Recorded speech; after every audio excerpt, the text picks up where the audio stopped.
जो बंदा आपराधिक चीज़ों में लिप्त हो रखा हो, जो तिहाड़ जेल तक जाकर बेल पे चल रहा हो, ऐसे व्यक्ति से आप क्या उम्मीद कर सकते हैं। मॉडल ऑफ नर्क है केजरीवाल। दिल्ली में देश में बहुजन समाज के लोग हैं जो बाबा साहब और बीएसपी की पार्टी की विचारधारा में आस्था रखते हैं और माननीय आकाश जी हमारे राष्ट्रीय कोऑर्डिनेटर हैं। वो लगातार नौजवानों को हुंकार भरने का काम कर रहे हैं। जो आपने कौंडली में देखा तो पूरी दिल्ली में अब देखने को मिलेगा, क्योंकि छोटी छोटी जनसभाएं हमारी होंगी, नुक्कड़ सभाएं होंगी, आकाश जी की पदयात्राएं होंगी। तो तमाम तरह से बहुजन समाज पार्टी की दिल्ली नीली होकर हाथी के ऊपर सवार होकर चलेगी। तो आकाश जी का आज का जो कार्यक्रम है निसंदेह कामयाब रहेगा और इस देश के पूरे क्षेत्र के लोगों को संदेश देके जाएगा कि आने वाले टाइम में बहुजन समाज पार्टी का किराड़ी से लोगों ने पार्षद कई बार जिताए हमारे यहाँ से, तो इसी तरह किराड़ी का विधायक भी बहुजन समाज पार्टी के साथ बनेंगे। चुनाव में देखने को मिल रहा है जो आम मुद्दे हैं उन पर कोई बात नहीं कर रहा। कोई शीश महल पे बात कर रहा है, कोई राजमहल पे बात कर रहा है, ना बेरोजगारी पे बात है, ना कोई शिक्षा पे बात है, ना सड़कों पर बात है।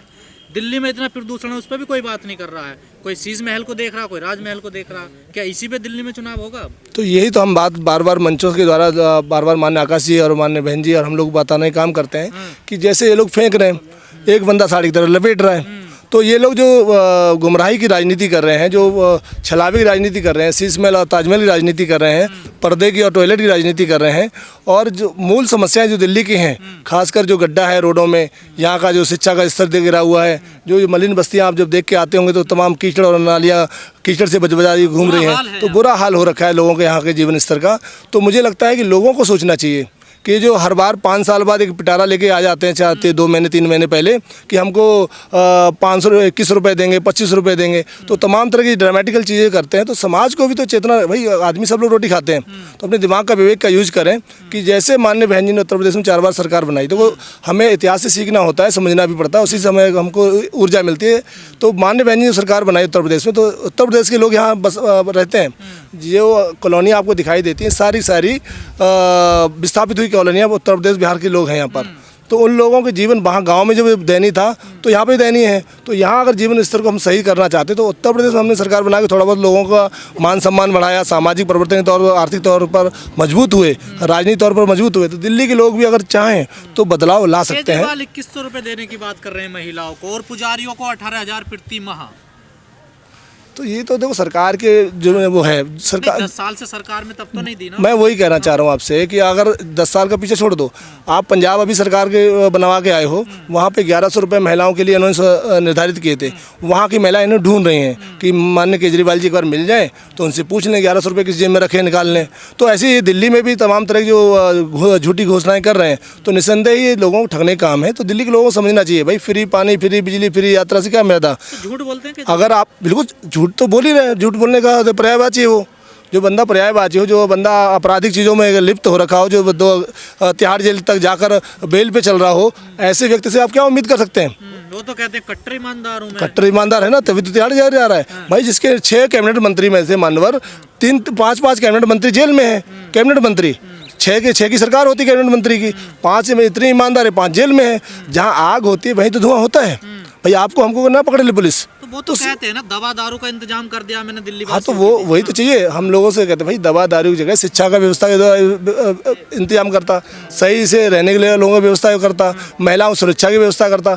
आपको शायद यकीन नहीं होगा, इन जितनी पुरी है, जितनी जैसलमेर एरिया है, आए दिन यहाँ पर चाकूबाजी, मर्डर, ड्रग्स, स्मैक, तमाम तरह के उल्टे सीधे धंधे होते हैं। सभा में स्कूल अच्छे नहीं हुए हैं क्या? यहाँ पर स्विमिंग पूल नहीं है क्या? जो दिखाते हैं केजरीवाल। अगर आपको स्विमिंग पूल देखना है ना तो मैं आपको अभी पास में स्विमिंग पूल लेके चलूंगा। पूरा खेतों में पानी भरा हुआ है, जहाँ तक चाहे वहाँ तक तैर लेना, केजरीवाल जी के नारे लगा लेना और लोगों से लगवा लेना कि दिल्ली का नर्क बनाने का काम जो दिल्ली सरकार ने किया है, मॉडल ऑफ नर्क है केजरीवाल। मॉडल ऑफ दिल्ली का केजरीवाल। सिंगापुर बना है ना, सिंगापुर बना है। आप इसको बहुत सारी चीज़ों से हम लोग ना देखें, सिंपल सी बात देखें। भाई 2025 का चुनाव सर पर है, समाज को तय करना है कि एक बार गलती, तुमने हर बार गलती की है, एक बार गलती बहुजन समाज पार्टी के हाथी निशान पे भी डाल के दिल्ली में देख लो। मैं गारंटी बता रहा हूँ, यहाँ 6 दिल्ली का दलित तो जो है खासकर वो केजरीवाल के साथ है, उनको वोट दे रहा। आखिर क्या देखो सारे तो नहीं है, अगर सारे होते तो यहाँ मूवमेंट जिंदा नहीं रहता। बाबा साहब ने कहा, काशीराम साहब ने कहा, भाई जब हम ऊपर बढ़ेंगे, जब बहुजन समाज या पार्टी मूवमेंट बाबा साहब बढ़ेगी, वैसे वैसे इस देश में बहुत सारे बिचौलिए पैदा किए जाएंगे। तो बहुत सारे अन्य समाजों द्वारा, अन्य पार्टियों द्वारा बिचौलिए पैदा किए जाते हैं, तो आज भी हो रहा है, तो उसमें कोई अतिशयोक्ति नहीं है। तो हमारा मानना यह है कि जब समाज समझ जाएगा भाई ये बिचौलिए हैं, तो इनको अलग कर दो। जय भीम का नारा लगा रही है आम आदमी पार्टी और खुद केजरीवाल कह रहे हैं बाबा साहब का बेटा हूँ मैं, उनका भक्त हूँ, तो कोई शक नजर आ रहा है? बिल्कुल शक है। हाँ। भाई आज से पहले इनके दादे परदादों ने बाबा साहब का नाम क्यों नहीं लिया? बाबा साहब तो 1891 से पैदा हुए, 1956 में गए, उसके बाद उससे पहले बाबा साहब का नाम क्यों नहीं ले रहे थे? बाबा साहब का नाम लेना मजबूरी सारी पार्टियों की इसलिए हो गई है कि देश का दलित, पिछड़ा, अति पिछड़ा, महिलाएं, माइनॉरिटी लोग जाग चुके हैं कि बाबा साहब ने उनको हक अधिकार दिया है। तो जितने लोग बाबा साहब उंगली और गर्दन तोड़ते थे, अब बाबा साहब के पैर पकड़ रहे हैं। जब चुनाव आते हैं इनके संविधान माथे पे लगाते तो तमाम तरह की ड्रामेटिकल चीजें आपको देखने इसलिए मिलती हैं कि बहुजन वोट दलित मुसलमान देता आम आदमी पार्टी को, लेकिन राज्यसभा सारे प्रकाश भेजते हैं केजरीवाल। तो क्या ये दलित तो मुसलमान यहाँ वोट बैंक बना हुआ है? बिल्कुल, ये चीजें तो समाज को तय करनी है ना भाई। समाज ही तो वोट दे रहे हैं और समाज ही उनकी सरकार बना रहे हैं, तो समाज को भी तय करना है कि आप समाज में बता रहे हैं। बिल्कुल, हम लोग जितने भी हमारे कैडर कैंप्स होते हैं, क्योंकि हम लोग कैडर कैंप्स में मीडिया को इन्वॉल्व कम करते हैं। अगर कैडर कैंप में हमारी मीडिया आके देखे, छोटे 50 लोगों 100 लोगों कैडर कैंप होता, हम बताते हैं कि भाई दिल्ली में 3 इन्होंने राज्यसभा सांसद भेजे, क्या इन्होंने किसी झुग्गी से भेजा? क्या किसी वाल्मीकि समाज से भाई से भेजा? क्या किसी माइनॉरिटी मुस्लिम भाई से भेजा? ना, तीनों इन्होंने मनुवादी समाज के लोगों को भेज दिया। ऐसे आपको अगर पंजाब में जाएंगे तो पंजाब में इन्होंने ये किया। फिर दलित मुसलमान समझ क्यों नहीं रहा जब केजरीवाल इतना धोखा कर रहे हैं? इतना एक दिन में कुछ समझ नहीं आता। अब तो 10 साल हो गए, 11 साल। हाँ। वही करा, जो इस देश में 55 साल राज करने वाली कांग्रेस भी खत्म हो गई। इस देश में जो आज जो ऊपर दिखाई दे रही है ये भी नीचे जाएगी। और जब लोगों को समझ आएगा तो घर अपना है, कहते हैं ना, जब महलों की तरफ लोग हमारे चले जाते हैं लेकिन झोपड़ा अपना जला के नहीं जाते हैं, वापस आएंगे तो बसपा में ही आएंगे झोपड़े में। तो निसंदेही आज नहीं तो कल ही बसपा में आएंगे। 2008 में बसपा का 14% लगभग यहाँ वोट है, क्या उसमें कुछ रिकवरी होगी, कुछ बढ़ेगा वोट? क्या बिल्कुल बिल्कुल 100% इस बार वोट ऑफ परसेंटेज बढ़ेगा। हाँ, हम कई जगह हो सकता है समाज की आंखें खुल गई तो बैलेंस ऑफ पावर भी बनेंगे। अच्छा, उम्मीद है कोई सीट बिल्कुल निकालने? 100% हमें उम्मीद है कि हम बैलेंस ऑफ पावर भी बनेंगे। और क्या मुद्दे लेकर जा रहे हैं आप समाज? तो हमारे मुद्दे साफ से हैं कि भाई अगर हमको सरकार आप बनाते हो उत्तर प्रदेश की तरह, तो हम जैसे हमने, अगर आप उत्तर प्रदेश के बासिंदे बहुत सारे लोग हैं, तो जिन लोगों ने उत्तर प्रदेश से थोड़ा बहुत भी अपना जीवन देखा होगा वहाँ पर, तो माननीय बहन जी ने 28,000 अम्बेडकर ग्राम बना के शहरीकरण के तौर पर गाँव को तैयार किया। माननीय बहन जी ने हर अम्बेडकर गांव में 2 स्कूल, एक प्राइमरी, एक जूनियर स्कूल खोलने का काम किया। महिलाओं के लिए जच्चा बच्चा केंद्र खोलने का काम किया। माननीय बहन जी ने हर गांव को मेन रोड से, डामर रोड से बनाने कनेक्ट करने का काम किया। माननीय बहन जी ने तमाम विश्वविद्यालय व तमाम हाईवे और एक्सप्रेसवे बनाने का काम किया। तो तमाम ये काम अगर दिल्ली जैसे शहर में जहाँ बहुत प्लानिंग की ज़रूरत है, यहाँ अगर देश की राजधानी की दुर्दशा है तो देश की क्या स्थिति होगी हम लोग आकलन कर सकते हैं। केजरीवाल कहते थे कि मैं दिल्ली से ठेका फिर था, जो सफाई कर्मचारी हैं उनको पक्के करूंगा, लेकिन उन्होंने तो कोई पक्का नहीं किया। देखिए, भूल गए वो। ये तो हम यही बातें हम लोगों को बताते हैं कि भाई जो उन्होंने कहा था कि संविदा पे जो लोग लगे हैं, चाहे DTC बस का कंडक्टर्स हों, चाहे ड्राइवर्स हों, चाहे आपके शिक्षक हों, चाहे आपके MCD में लोग लगे हों, चाहे आपके सफाई कर्मचारी हों, तमाम लोगों को हम लोगों ने कहा भाई आप लोग अगर देखते हो कि अब 10 साल से उन्होंने पक्के नहीं किए।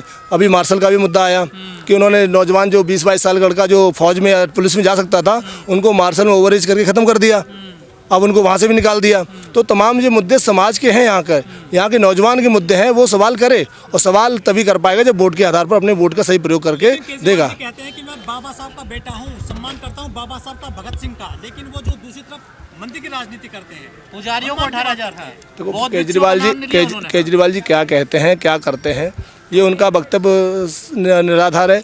वो किस तरह कच्छा पहनते उन्होंने बताया था कि उनके पिताजी कच्छा पहनते थे, वो भी कच्छा पहनते थे। ठीक है, तो संघ वाला व्यक्ति बाबा साहब के बेचारे कैसे हो सकता है? अगर बाबा साहब की बात मानते हैं तो बाबा साहब की 22 प्रतिज्ञा ले ले, मान जाएंगे हमने। वो तो आरक्षण का विरोध भी करते थे। मैं तो कह तो रहा हूँ, जो बाबा साहब को मानता है एक बार बाबा साहब की 22 प्रतिज्ञा ले ले, बाबा साहब के प्रतिज्ञा चल ले, बाबा साहब के संविधान को लागू कर दे। तो बाबा साहब की फ़ोटो लेके और बाबा साहब के संविधान लेके बाबा साहब का सपना पूरा नहीं होगा। इस तमाम लोग जो लोग नालायक लोग हैं।